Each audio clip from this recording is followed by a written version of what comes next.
Good afternoon, good morning.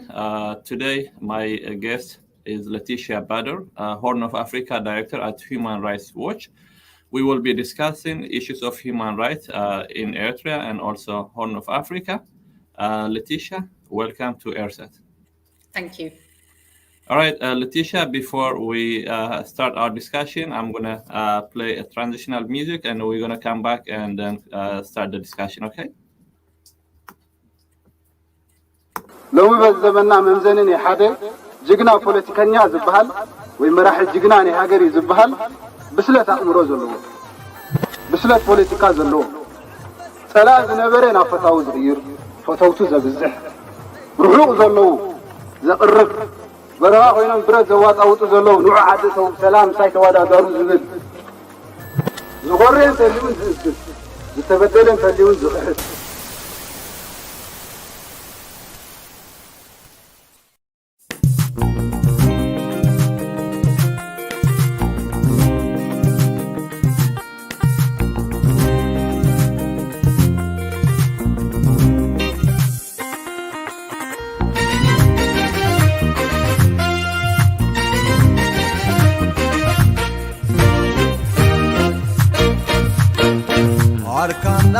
Arkana Jaganu Sakalsi Magalih Dumtsikhum Dikasano Mersi Atum Naijamal Magalih Nailo Mi'ibuzan Izkhab Zaykon Ta'asunatkum Wasan Burhuy Kallahu Khanakum Lisan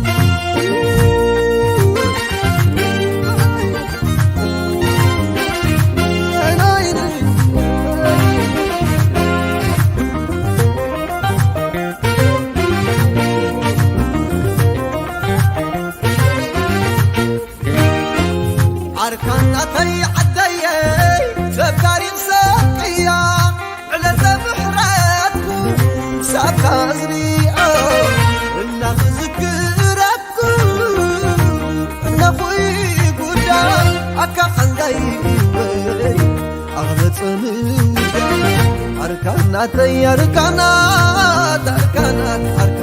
جغانو سبقالسي نعخم زي تذكر نعخم زي تكالس ترفن نفسي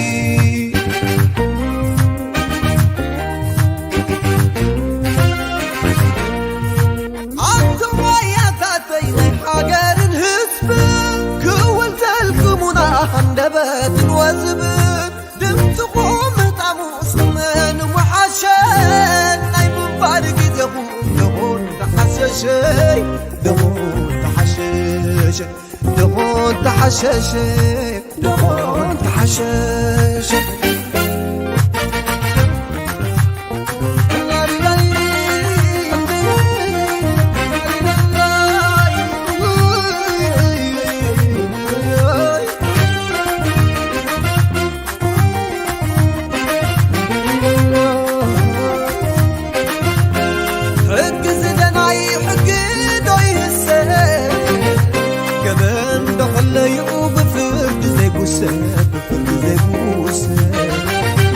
أنتم معتب هاجر هزباو يا نمتو ودايكم دخول أذكر فبايتو زي العدباي ومي مكراي غيّم بعيد نبرا لالو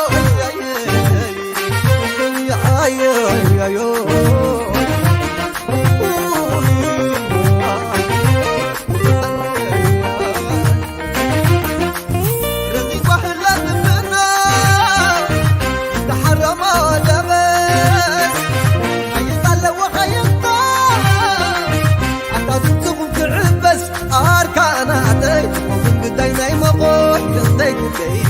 أنا عصمتكم بربو يتفضل مريم وبحب زايفتي سلامك أقبل ضغط على حراتي يتفضل مريم وبحب زايفتي سلامك ضغط على حراتي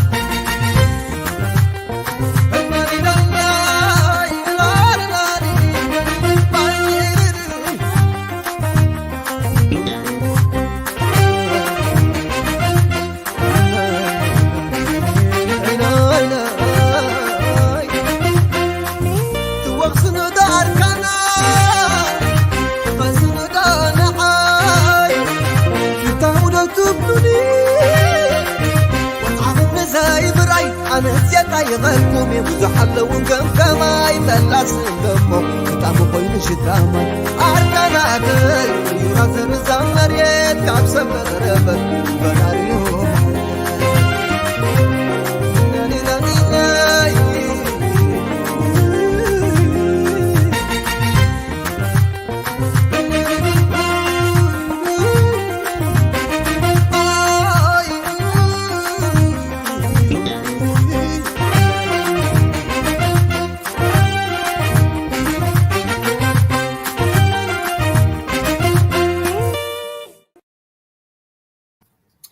All right, thank you, Laetitia, again. I'm sure that even you don't listen to Grinya, you will probably understand from the clip, this song is about the Eritreans who are, in prison like since 2001, all the high-ranking government officials, journalists, and also all the people of, a lot of people in Eritrea. So again, thank you for coming to ERISAT. Thank you very much. Okay, so I would like to start my question. The first question I would like to ask is, after the Pretoria peace agreement between Ethiopian government and the Tigray regional government, peace seems on the horizon for the Ethiopian people. And as a result, many expect the human rights issue to improve slowly in Ethiopia. On the contrary, in Eritrea, according to your recent report, there is no change on the massive human rights violation on the region.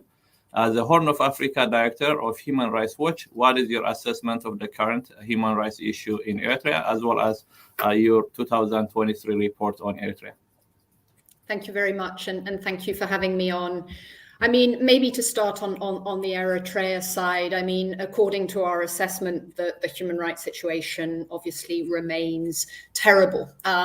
We're talking about a context in which there are massive restrictions on freedom of expression, opinion, faith. There are no checks and balances in place. As we know, President Isaias is unelected.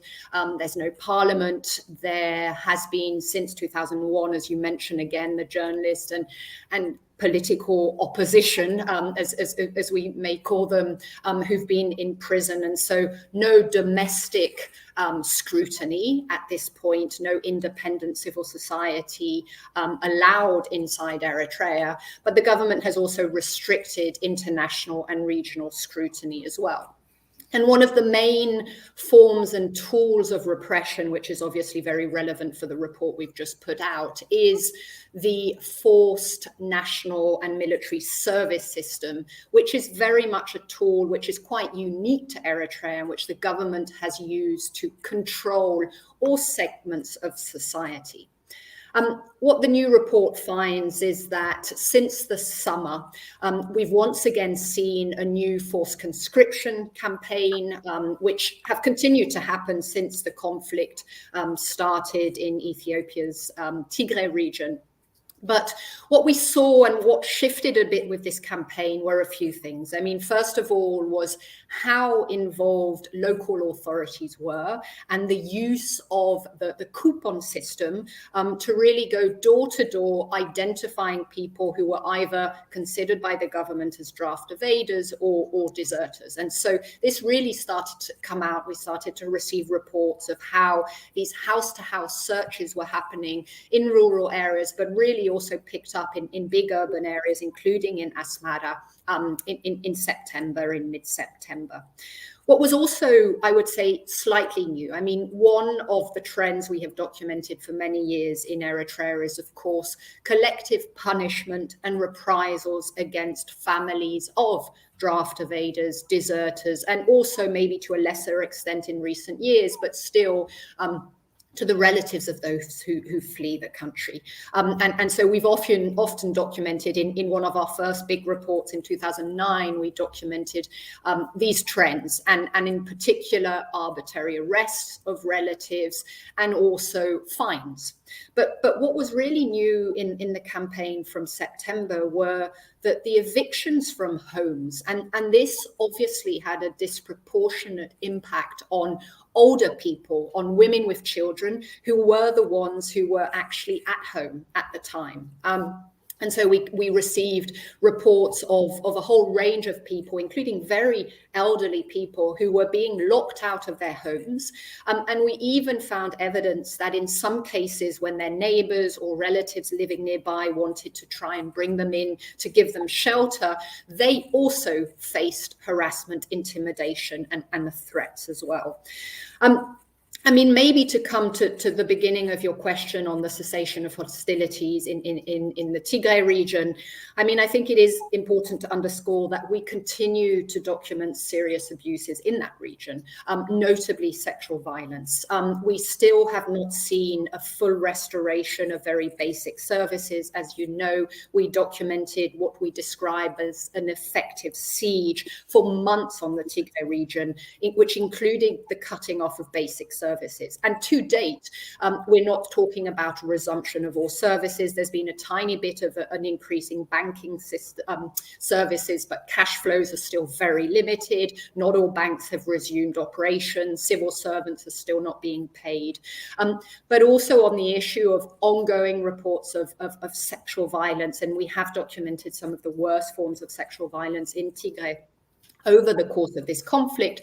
There is the ongoing problem of the access to care and access to healthcare because of the amount of destruction which happened in the healthcare system, but also the impact that the effective siege had on ensuring supplies into this. So a lot of survivors are still struggling to access healthcare. And one of the trends we were continuing to receive reports of in the last couple of months since the signing of the agreement was ongoing presence of security forces near healthcare facilities, which was obviously creating a lot of fear on survivors.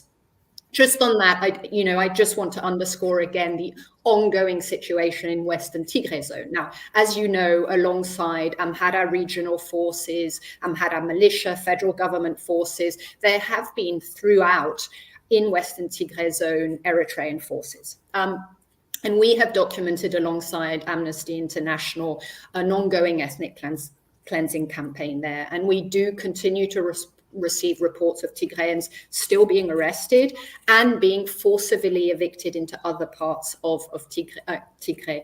And this is really an area and a zone which continues to remain very much cut off from the rest of the world, and where there are very few international actors there. So we continue to speak of a human rights crisis inside Tigray, even since the signing of the agreement there as well.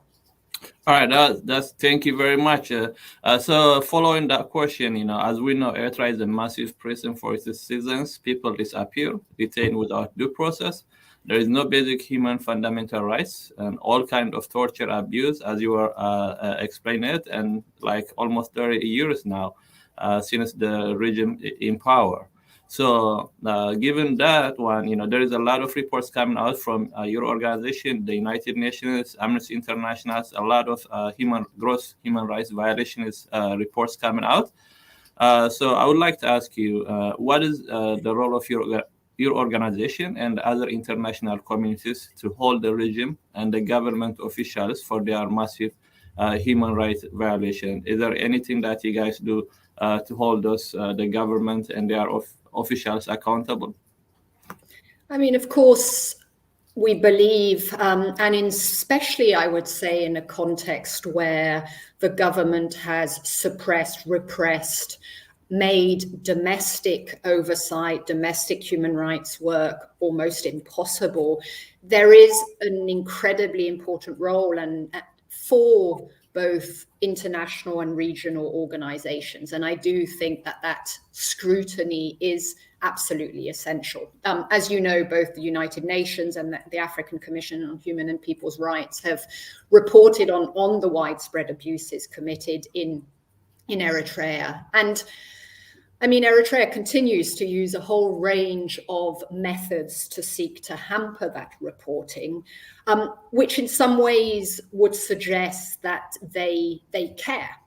they care about that reporting, when they go out of their way to basically try to prevent ongoing scrutiny from the Human Rights Council in Geneva, for example, or when they respond, as we've seen just in the last week in the press conference in Kenya, very negatively to those reports, it would suggest that this reporting does, to a certain extent, have an impact on the government. Now, does that mean that this leads to concrete improvements on the ground? And I think we all know that we haven't seen those happen. I mean, one of the big reports we put out was looking at how much the education system in Eritrea has been used as part of the repression of the population. And that obviously starts in the year in Sawa, but that continues throughout. Teachers are conscripted.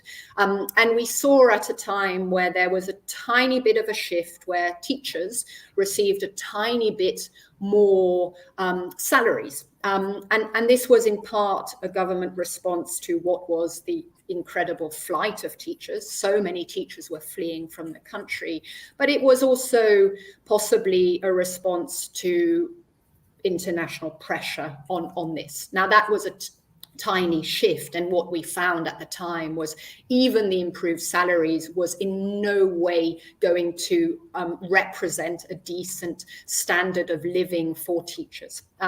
So we very rarely see concrete impact as a result of this work. But I think it is important in a context where the government has tried so hard to prevent Eritreans themselves inside the country from speaking out about what is going on, that at least those most likely outside who want to are obviously not on their own in doing so. And that's where international and regional scrutiny is important. I would also argue that I think it plays another role. I think international actors in particular, and regional actors as well, although I would argue they haven't tried very hard, have almost at times given up in terms of even trying to put pressure on the Eritrean government to change its practices inside the country, outside the country now as well. And I think that is important to underscore how much the Eritrean government at the moment is also having a negative impact on the human rights context more broadly in the Horn region. But you know, I think a lot of international actors have sort of washed their hands of even trying, and reporting by organizations like ours, I think, makes it a tiny bit harder for them to do so. And that's obviously where each time we're making recommendations in our reporting and we raise the context in discussions with the diplomatic community and at different levels as well, to make sure that no one can claim they don't know what is going on, and to make it a bit more uncomfortable to not do anything about it. Okay, yeah, as you have said, a lot of there is almost no leverage against the government, the regime in Eritrea, because the whole international world is trying to do a lot, but the regime doesn't respond well. So I understand that your statement is just it will make the international community to keep pressuring on the regime because of your reports and other human rights organization reports. As you know, and also as we have played on the transitional music, in Eritrea there are 11 high-ranking government officials and private newspaper journalists disappeared since 2001. And no one knows about their whereabouts. Is there any work done by your organization or partners with regard to those political prisoners to get access, secure their release, or know their whereabouts? And then also any treatment conditions? We know that, the Eritrean government is hard to work with, but, have you guys ever tried? What was the response from the regime? And, if you can elaborate on this one.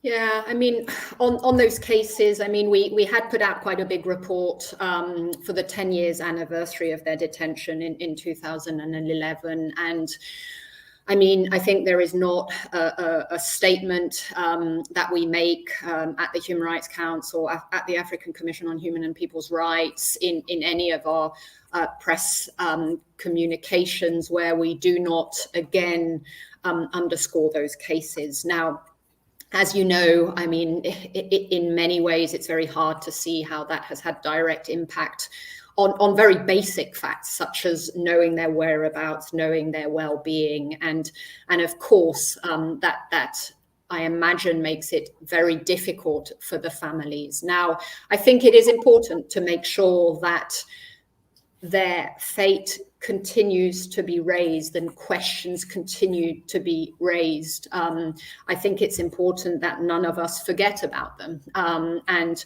not only because of their cases and the individual suffering and the suffering of their families and relatives, but also because of how much what happened to them has now happened to countless other Eritreans from a whole range of all walks of life in many ways.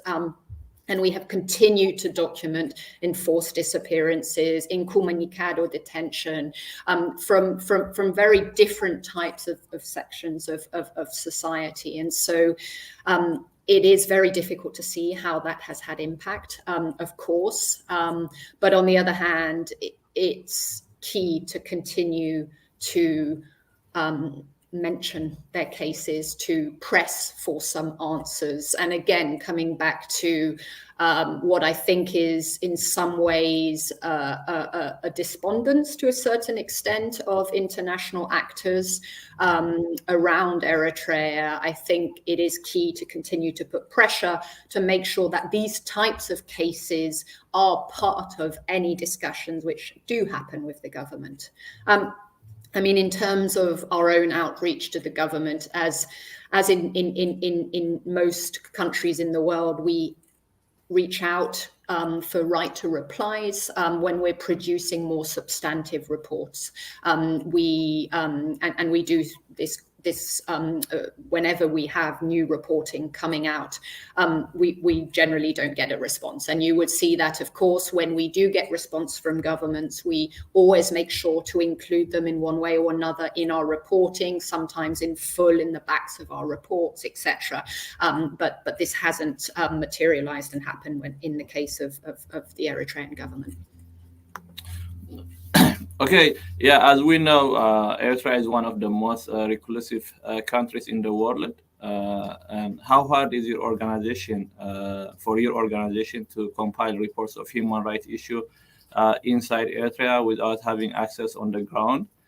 Does your organization have any meaningful work relationship with the regime in Eritrea? You know, has there been any time that when you have reports, you know, like the one that you have in like 2023, had there been any audience with the government officials or with anybody with regard to your reports and other stuff? I mean, in terms of the research, of course, it is hard. I mean, as I mentioned, the government has created an incredibly restricted environment for the sort of work that we do. Now, of course, it's not the only government, and this is not the only context, especially in the Horn, I would argue, where our work is made very difficult. Very difficult both, of course, by questions of access, but also by the risks that people who speak to us could face because of what we know of reprisals against individuals who are in one way or another perceived as criticizing the government's work. So, but as I said, I mean, this is not the only country in the world where we have to operate from outside, where we have to take immense precautions in terms of protecting the identities of individuals we speak to. And so for many years on Eritrea, we've been speaking to people who have recently fled the country in neighboring countries further afield.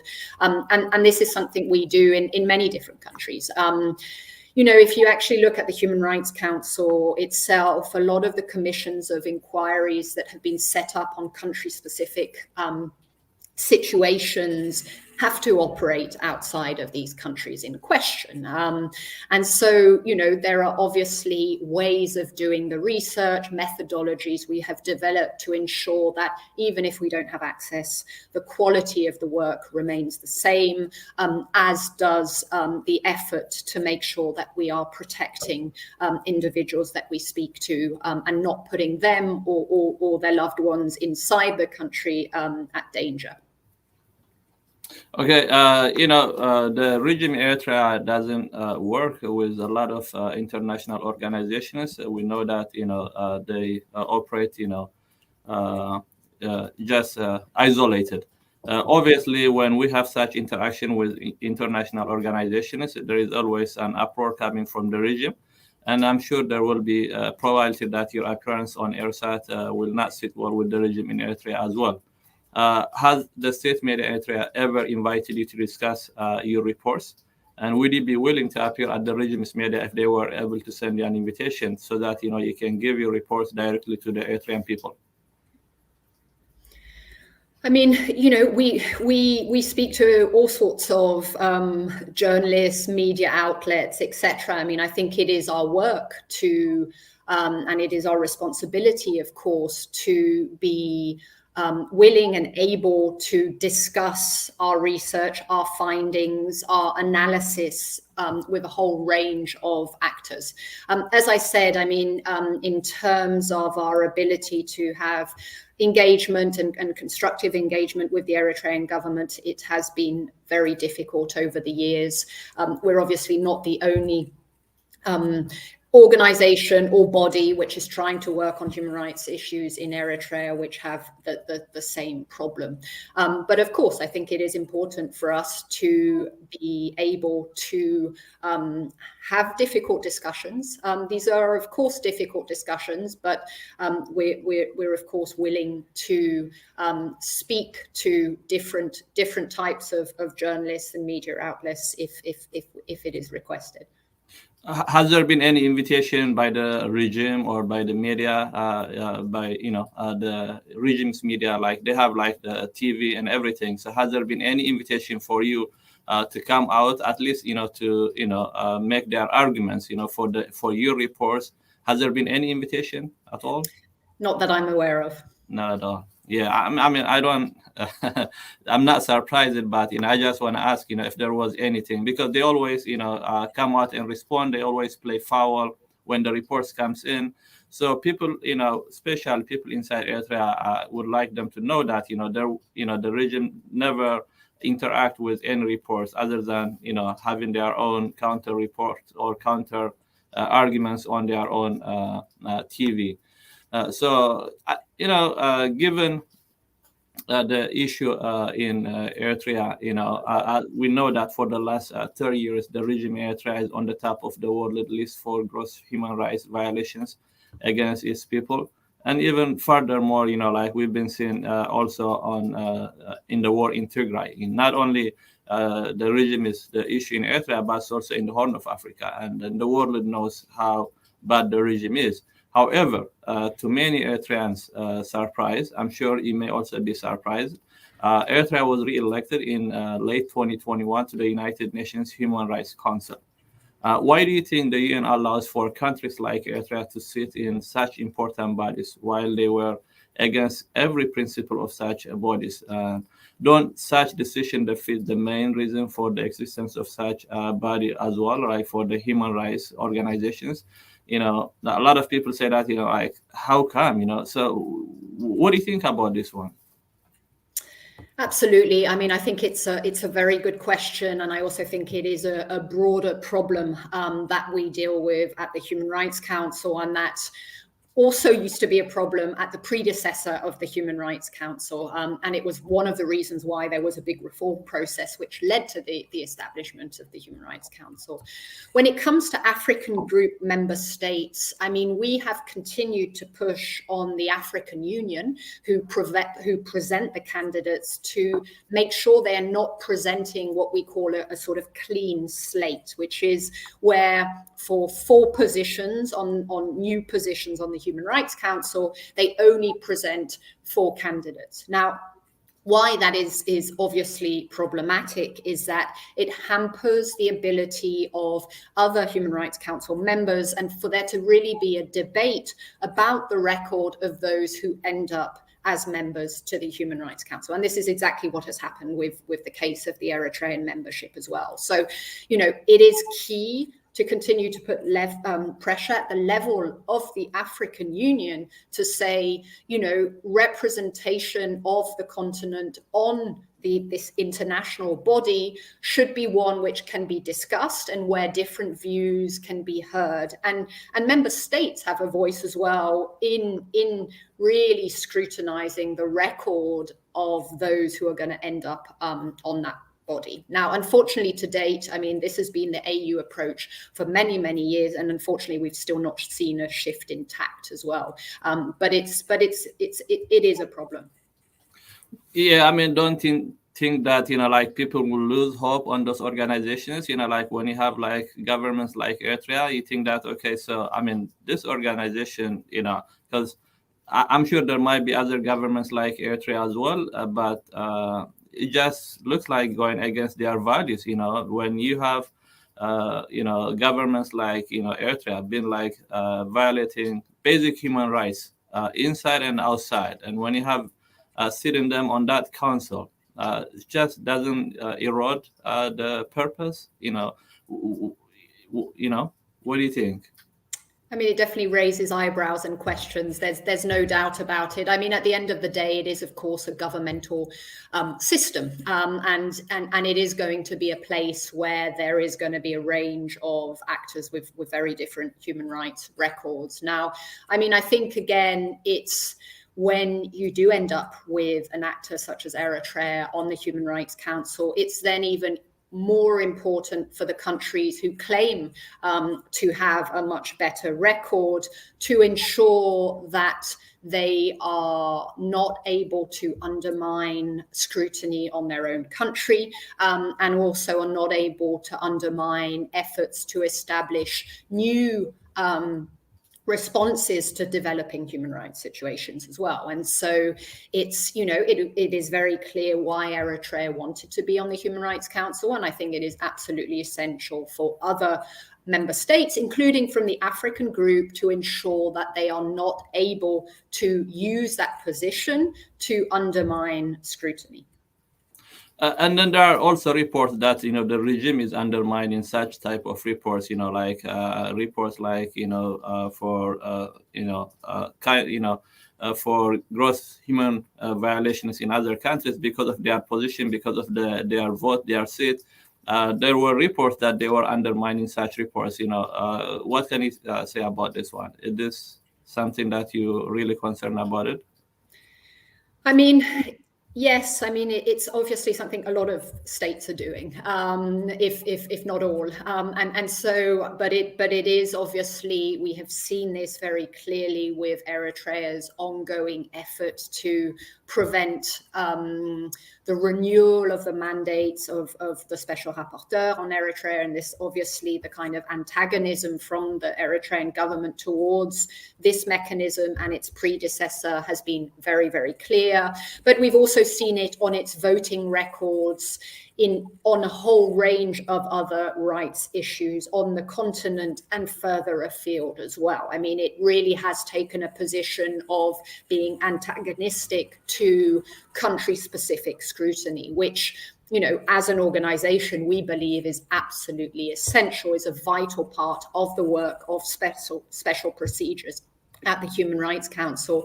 And in many ways, the whole system was also created to ensure scrutiny of country-specific situations. So yes, we've definitely seen how it has operated and how it has tried to have a negative impact, but in a context which is very complicated and complex, and where many member states are playing at times a negative role. All right, we'll take a 30-second break and we'll continue our discussion, okay? Thank you.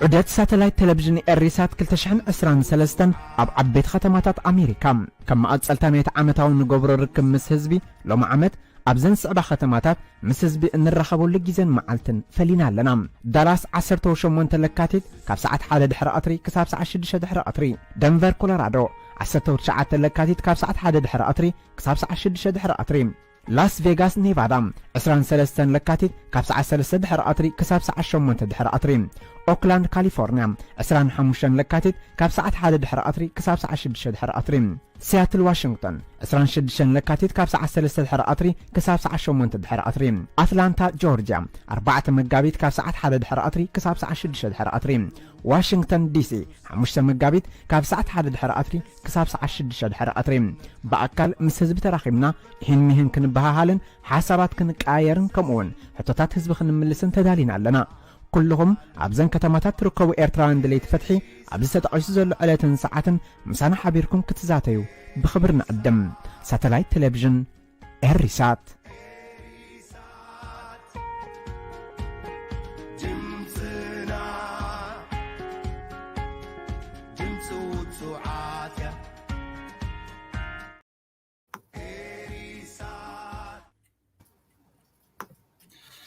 Okay, Laetitia, as you have been explaining, Human Rights has been finding, Human Rights Watch has been finding gross human rights violation for the past decades and more. And what does, what should follow that, after your findings, either any other way beside the regime to trying to address the abuse? Does your organization give the reports to other organizations like the UN, EU, and other, like countries like the United States?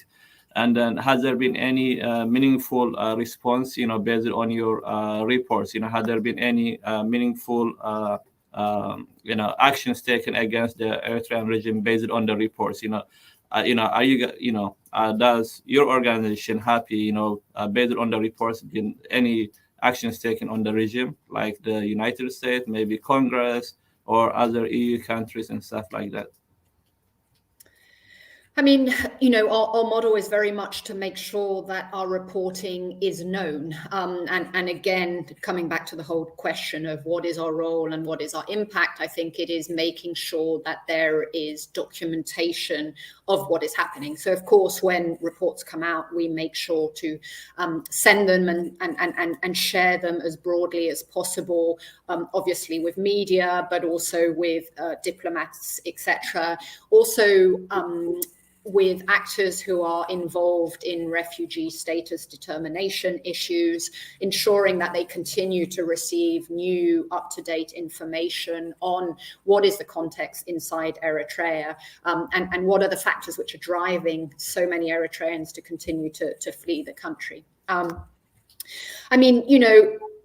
There have been moments where I think our work has contributed to making sure that international actors haven't made decisions which we felt could have made the situation worse. And this is one example of this is engagement with the European Union several years ago, where they were looking at, after the peace agreement with Ethiopia, supporting some of the infrastructural development of a road connecting the two countries.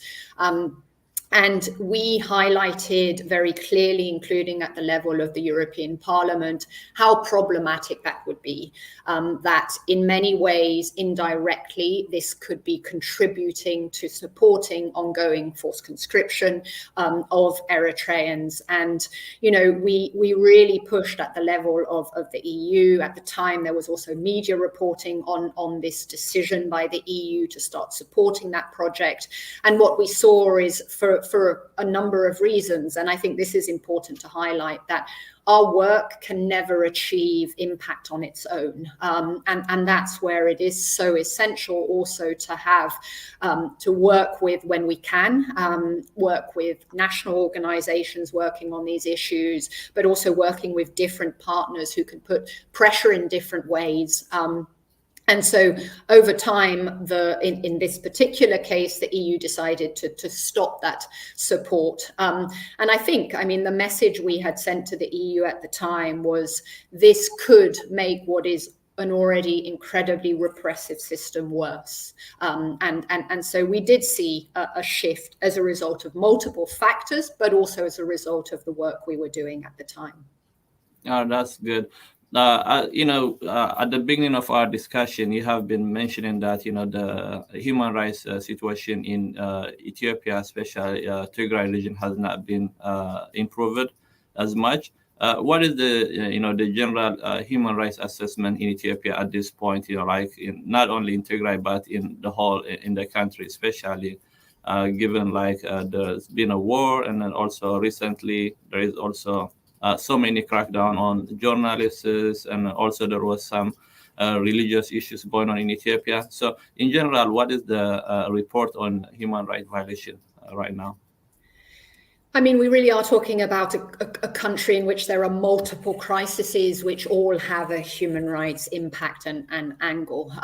As you say, I mean, we have been very worried for 2 or 3 years already, but we have seen this deteriorating further in terms of the restrictions on freedom of expression, but also on civil society space. As you know, of course, for many, many years under the EPRDF, human rights work in the country was more or less illegal. And so, when Prime Minister Abiy initially came to office, there was a moment of hope that with a shift in the legislative framework, NGOs were going to be able to again start doing more human rights reporting work. But we are again seeing a serious restriction on civic space. And we saw that in the cases of journalists. I mean, some of the first journalists who were targeted for their reporting work on what was happening in the Tigray region, for example, were Ethiopian journalists. You then saw foreign journalists being expelled from the country or having their licenses were not renewed. But those who really have borne the brunt from the beginning have been Ethiopian journalists. I mean, another area where we are documenting and continue and have done since 2019 serious abuses is Oromia, and particularly Western Oromia, where civilians there are really caught between an insurgency and a very abusive counterinsurgency campaign. And there we're talking about a whole range of abuses, including mass arbitrary detentions, but also a humanitarian crisis as well. And this is another region of the country where it is very difficult for humanitarians to access right now. So again, immense suffering on a population. And this has received much less attention and yet has been going on. And we've been documenting these similar trends since late 2019 already.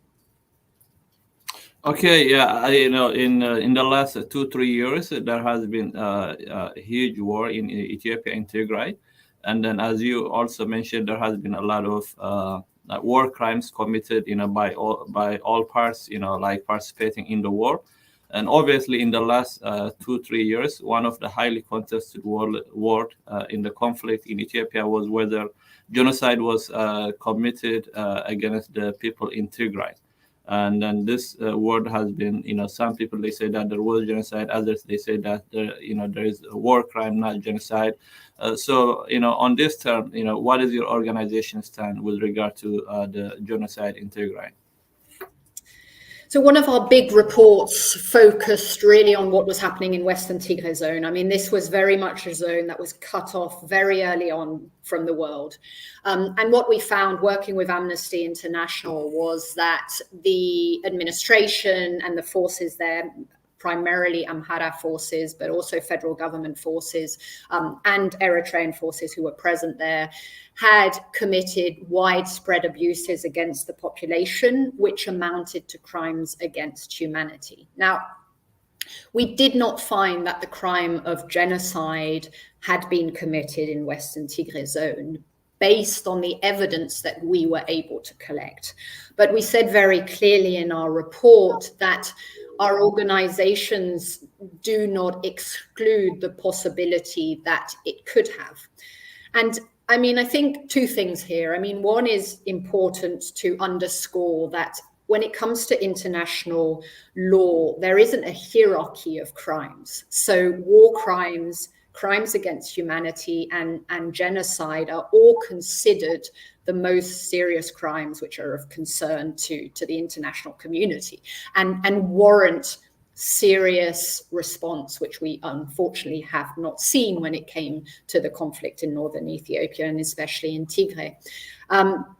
But more broadly, I mean, I've responded speaking to Western Tigray Zone, which is where we have much more in-depth research. But more broadly, given the very real constraints of research and the deliberate efforts, first and foremost by the federal government, of course, but all the warring parties working alongside the federal government to hamper real-time reporting, we do believe that in-depth ongoing investigations are still absolutely critical and needed. Okay, in that regard, as you say, that there has been a lot of crimes committed, crimes against humanity, war crimes, and also there is maybe also genocide, that needs to be researched. But, as you have been mentioned, there is a hierarchy in crimes. Crime is a crime. But, when there is a response from the government or supporters and so forth, there is always given special view for genocide, not for the other, for crime against humanity, war crimes. Why is genocide is different from other crimes? Is there anything that makes a genocide higher in the hierarchy? Why that the governments or their supporters respond to such kind of claims, then they don't respond to other claims like war against humanity, war crimes and stuff like that? What can you tell us about that one? What is the difference between genocide and the other crimes?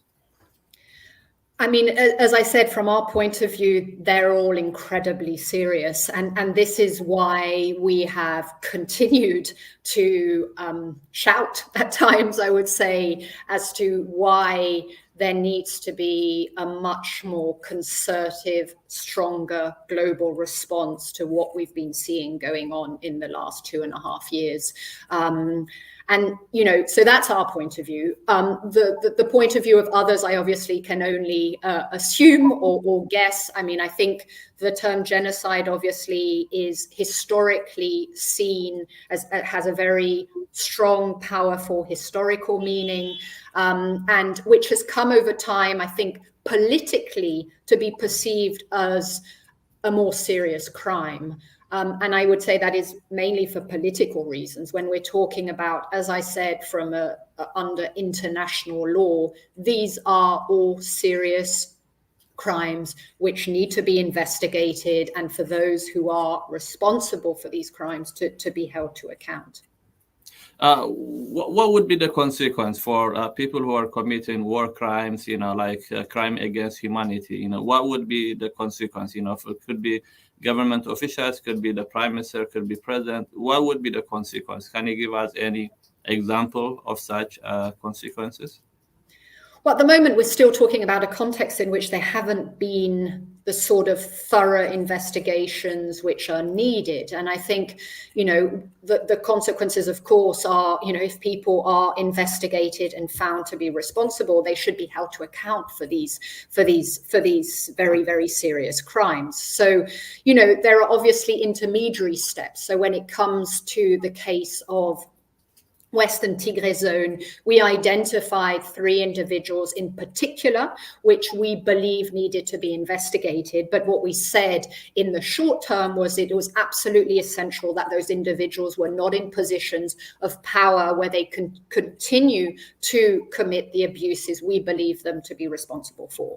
So there are intermediary steps, but there are also medium to longer term steps in terms of investigations. And I think it really is important to underscore. I mean, we continue to press for there to be international investigations into what has happened in the conflict in northern Ethiopia, and for many reasons, both as a result of the complexities and the scale of the abuses which have happened, because of the multitude actors involved, and notably the involvement of Eritrean forces in this, but also because concerns we have had for years around lack of domestic accountability for serious crimes in Ethiopia, but also what we have seen as the limited steps taken so far by the Ethiopian government in terms of dealing with the caseloads we've seen to date. So it really is key for investigations to continue into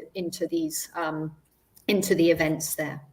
And one thing I want to underscore is that again and again, when we are interviewing survivors of this violence, of course, they ask for support, they ask for assistance. A lot of survivors need immediate medical care. But again and again, we hear the call for justice. This is not something, and we hear it from communities not only who have been affected by the conflict in northern Ethiopia, we hear it from communities in Oromia who have been facing the brunt of 3-4 years of insurgency and counterinsurgency campaigns as well. And so this is something we hear from many communities in Ethiopia, that credible accountability and justice is so central to their healing. In Ethiopia, not only the Tigrayans say that genocide is committed against them, but also other entities like the Oromo and Amhara also say that there's been genocide committed against their their people. So what can you tell us about this one? This is like the word that's been used in Ethiopia, like by different parts. Like when this terms comes in, people, they say that no, it is committed against us, not against the other. So that's what you hear, when they're responding to such claims. So have your organization also hear such type of claim, and then how do you guys respond? Yeah, I think I've already responded to that earlier. I mean, it's, the context for real-time reporting is very difficult throughout the country, and we have documented serious abuses in many different parts of Ethiopia over the last few years, affecting many different communities, in Oromia affecting Oromos, in Oromia affecting predominantly Amhara communities. We've documented on large-scale killings of minority communities in Oromia. So we really are talking about multitude of human rights crises throughout the country. Okay. As we know, there has been in the last 3 years, 3 years, there were Eritrean refugees in Tigray caught in between two fires. There were reports of gross human rights violation by all parts in the war, including the Ethiopian forces, Eritrean forces, as well as the TPLF militia.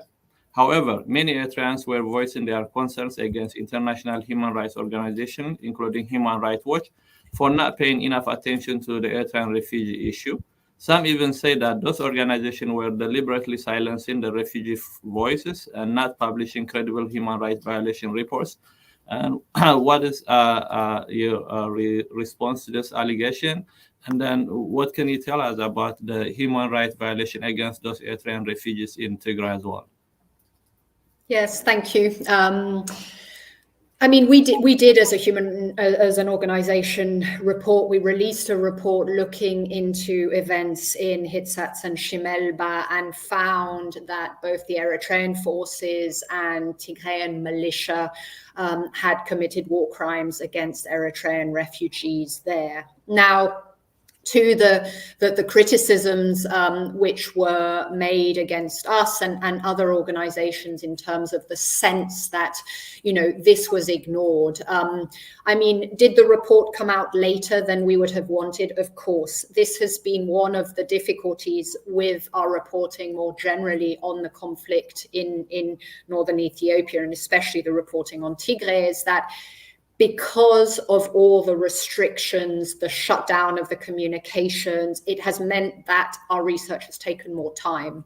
And it takes time, and obviously we are obliged to ensure that we get sufficient material to corroborate the information which we are receiving. So I understand that there have been not only Eritreans, but many communities who have felt we have taken too long to respond. But this is just the reality and the impact of the context in which we are operating in.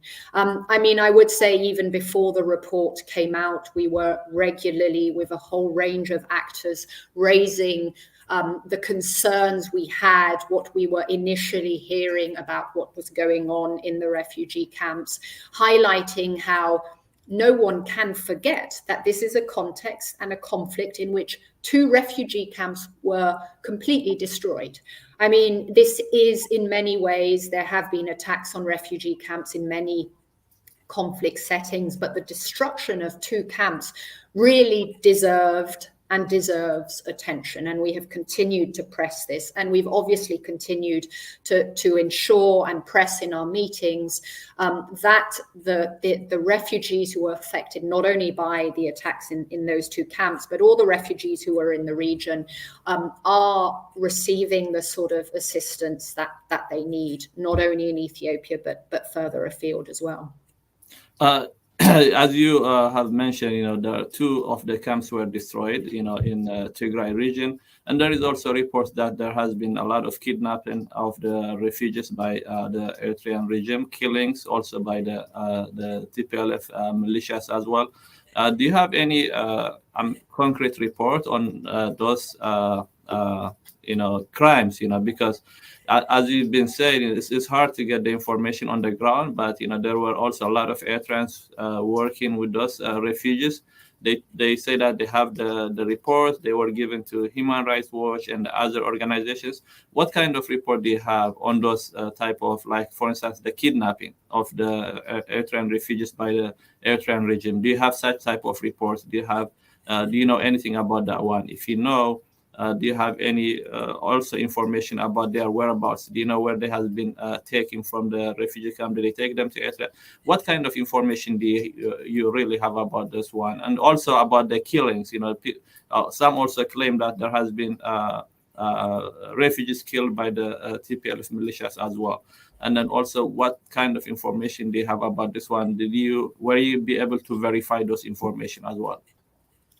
Yes, I mean, as I just mentioned, we did put out a report on this. So it's all in the public document, which we released, both in terms of what information we were able to corroborate around the kidnapping of mainly refugee camp leaders, so more prominent members of the refugee community in both of the camps. As you will see, it was quite difficult to understand what then happened to them. We also documented both killings of refugees inside Hitsats, inside Shimelba, but also outside, when, as a result of some of the attacks inside the camps, refugees fled from Hitsats. We documented at least 2 or 3 incidents in which Tigrayan local militia had killed refugees who had fled from the camps. So these are all included in the report we put out around, I think this would have been in 2021, looking into the events there. Okay, as we have been discussing, Eritrea is a very closed country. It is hard for you guys to have information, to compile information. And there are a lot of Eritreans in diaspora right now. Have you, your organization, received all the support that needs to get from those people outside, for instance, outside Eritrea? So what kind of support do you expect from people in diaspora? This would be the last question. Thank you. Well, I mean, of course, it is, key to our work is receiving information, and for us to be able to understand or get a sense of what are the issues we need to be investigating further. And as I mentioned earlier on, because of our inability to access Eritrea and risks of speaking to people inside Eritrea, we are obviously often speaking to people who are outside, who have fled recently, people who have been abroad longer, but who still have relatives inside the country. So they are absolutely critical. And this is the case in many countries where we speak to communities both inside and outside of countries to understand, what they see as the key rights issues. And then based on initial information we begin to get, we then do our own investigations to understand the incidents, the trends. Laetitia Bader, Horn of Africa Director at Human Rights Watch, I really appreciate for coming to discuss the gross human rights violation inside Eritrea and Horn of Africa. And then thank you for coming. Thank you very much for having me on. Thank you. Have a good day. Thank you. Thank you.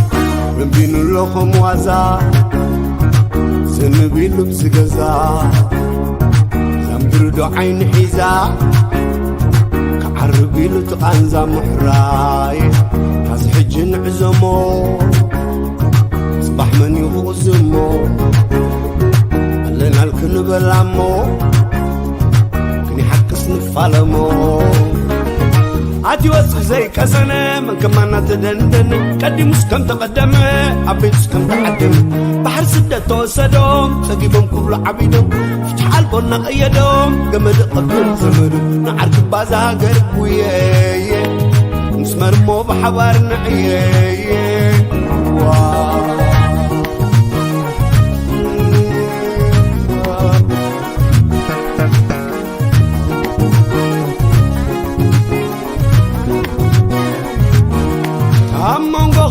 فتاني حسب لبخا بداني حبير كدا قدمو تصبح كلامي إلمو تحق ناس من سرقا مناسير ومطبقا زعدنا انتاي ودقا زبور رزحاي برقا هيوات زاب الجامو حقو تسرق سلامو حزب دكي بلالو كزي مولالي كزي خانكلو كان زاق حاصر علنا بلو إذن حفاش دمس خاتبلو علنا كابلو تركا مسلو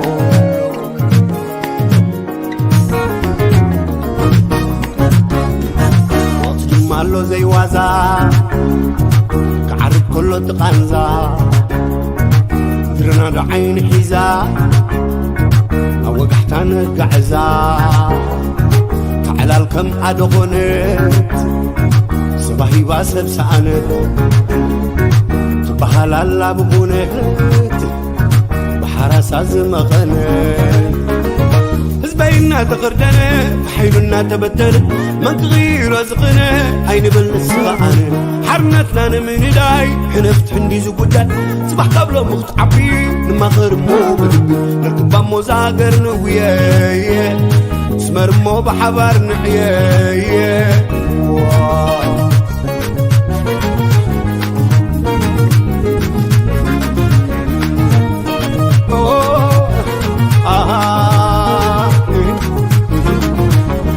عدم سلوى بعد دربي كيحم كلها حبار بدبي زيد اتصالو وترو لدبي كل وانزفو هاجر التعبي عطا ودز تسبي تاي قدال تغبا قرز عبي عطا ودز تسبي تاي قدال تغب تحز عبي عطا ودز تسبي تاي قدال تغب حق زعبي عطا ودز تسبي تاي قدال تغب زعبي تاي قدال حبز زعبي تاي قدال زعبي تاي قدال حبز زعبي حبز زعبي